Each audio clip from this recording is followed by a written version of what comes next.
Good afternoon, outdoor artist. And behind me is a problem.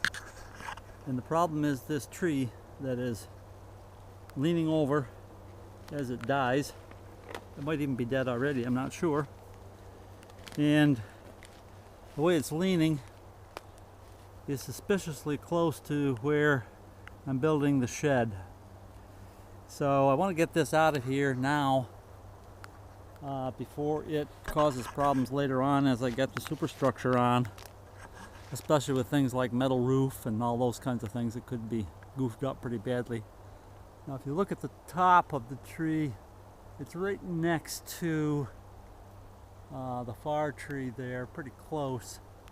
And it looks to me like if I drop it directly down next to that tree, it should work okay and keep it away from the shed. A couple of things that bother me though about this tree relative to chainsawing is, first of all, it's dying, which is always a warning sign. Second of all, you can see that it's been attacked by insects and maybe even woodpeckers and that sort of thing. And also it's leaning. And when a tree leans like this, there's going to be a lot of tension on this side of the tree and a lot of compression on this side of the tree, which equals trouble. You don't want things that are unpredictable when felling a tree. So the plan then is to, well, first of all, I've got to trim out that little sapling, step number one, so that doesn't interfere with the cut. I'll cut a small wedge back here and then do my main cut across here. I've already cleared out my escape path here so I can get back out of the way. It's always good to have an escape whenever you're doing chainsaw work. So that's the plan. I will also say that I've got my normal safety equipment, which I'll show you now what I usually use for this sort of stuff. Good pair of chainsaw gloves. I do use chainsaw chaps, which I'll put on first. I've got a helmet with a visor and earmuffs that'll go on. I've got steel-toed shoes.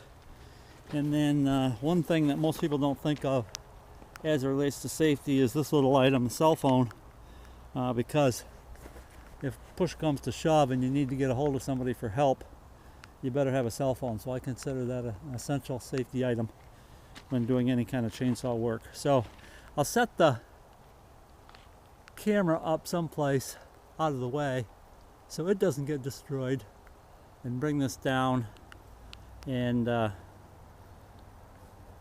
you'll get to see the results. Here we go.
Well, the worst outcome would be that somebody got hurt, somebody like me.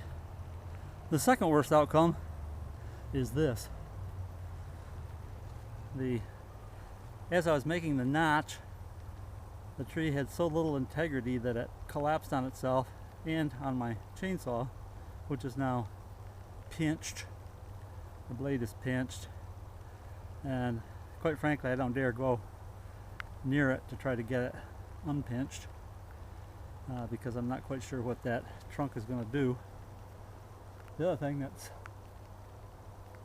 unexpected or not planned, I planned to have that upper side just clear that tree and keep on coming, but now I've got a hanger up there, also called a widowmaker for good reasons.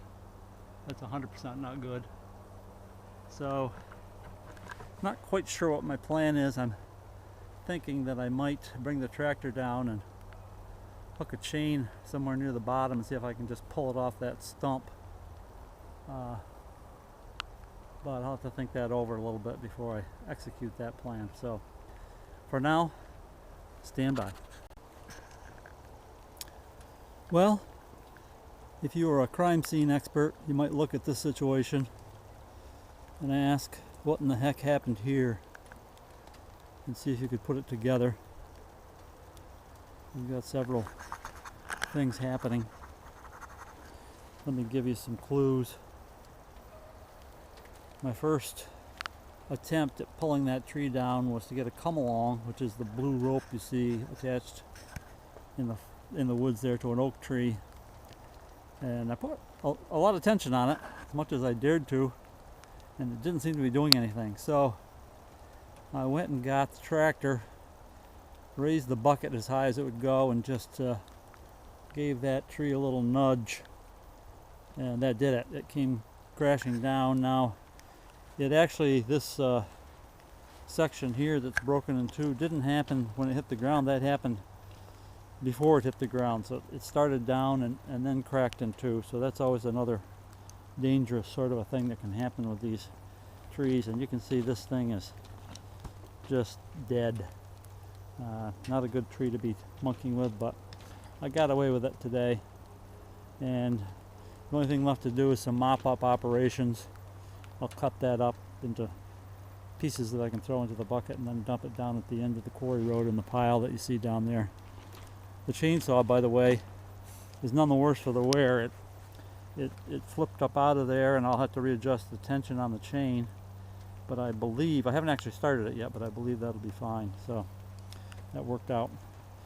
This is the Friday of Masters golf tournament week. I could be in my easy chair watching the golf, which I hope to be soon. That's my incentive, to get this thing wrapped up and done with for the day. It's kind of another miserable day, but any sunny days I get, I've got to work on the shed, so I have to take advantage of the rainy days just to do other stuff, and I got this completed, and I'm glad of it. This is the Outdoor Artist, and I'm signing off.